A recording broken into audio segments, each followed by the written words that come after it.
Morning everyone. Today we are going to learn a topic on reproduction in plants. And today the topics we are learn are definition of reproduction, methods of reproduction and germination of seeds. Now let's go into our topic.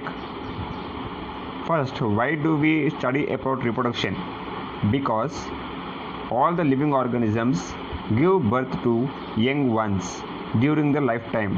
Repeating once again, all the living organisms give birth to young ones during their lifetime. Now we will see the proper definition of reproduction. Now let's learn the definition of reproduction.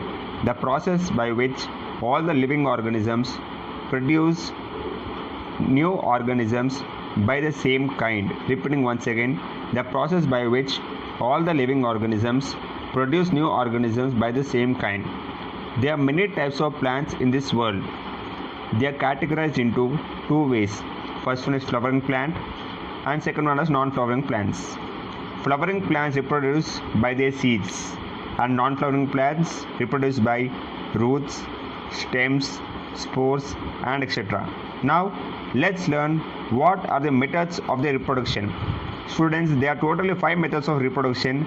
They are reproduction of stem, reproduction of leaves, reproduction of roots, reproduction of spores and reproduction of seeds. Repeating once again, reproduction from stem, reproduction from leaves, reproduction from roots, reproduction from spores and reproduction from seeds. Now let's learn in detail. Let's learn from first one in detail. What is also reproduction from stem? The examples are potato, ginger, sugarcane, rose and etc. I'll say in more detail. You can do an experiment, students. If you have a potato with bud, take that potato, put it in the soil, and that potato after a few days it grows into a new plant. Even the rose plant that can also grow with stems. Take a small portion of stem and put it in the soil. After a few days you can observe a tiny roots coming out of the plant. And next one is reproduction from leaves. The example are Birophyllum. I'll show you a small photo of Birophyllum plant now. Let's see. You can observe a matured leaf of Birophyllum leaf. Birophyllum is a circular plant in which leaves are very thick and fleshy. You can see an image here, students. You can see some of the tiny shoots are coming out from the leaf. That is called as reproduction from leaf. Let's learn about third topic, reproduction from roots. The examples are carrot, sweet potato and etc. If you want to do an experiment at home, you can do it. Take one sweet potato, take a bottle filled with water and keep the potato in it. Half part should be outside and half part should be inside of the bottle. After a few days you will observe the tiny shoots coming out from the potato.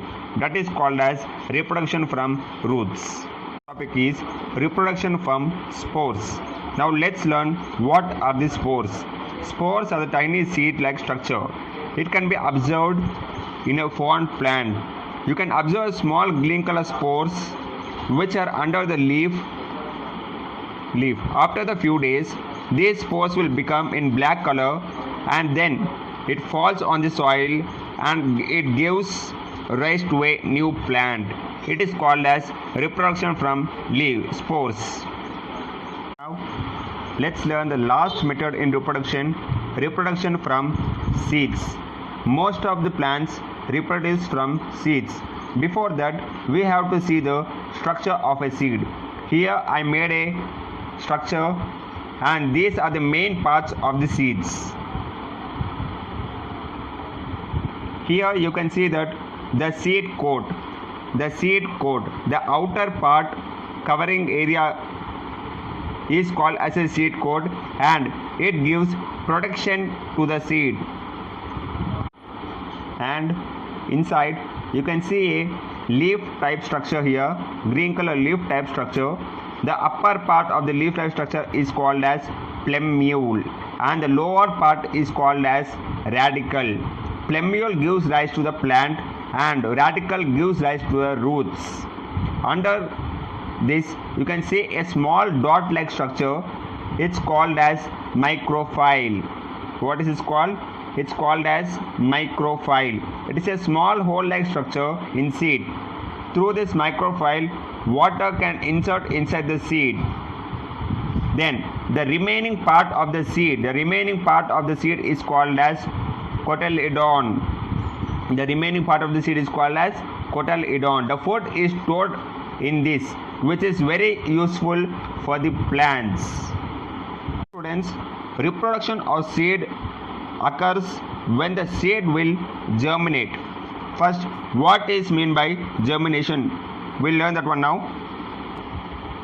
Now, let's learn what is meant by germination. The development of seed into a new plant is called as germination. You can see different stages of germination in a image I am showing you now. Now, let's learn the germination of seed in detail. First, you will sow a seed in the soil. After that, you will give the water and it absorbs the nutrients from the soil. So first, the outer layer of the seed will burst out. What is the outer layer here? This is the outer layer. This is the outer layer of the seed will burst out inside the soil. After the roots start to grow, you can see a small root is starting to grow here. After a few days, shoot will appear. When the shoot will appear, plants prepare their own food. The shoot is called here. This is one. This is called a shoot. The shoot will appear after a few days, and after more few years, the seed will grow into a new plant. This is called as germination of seeds. So students, I hope you all understood the class. Let's learn more interesting in the next class. Thank you.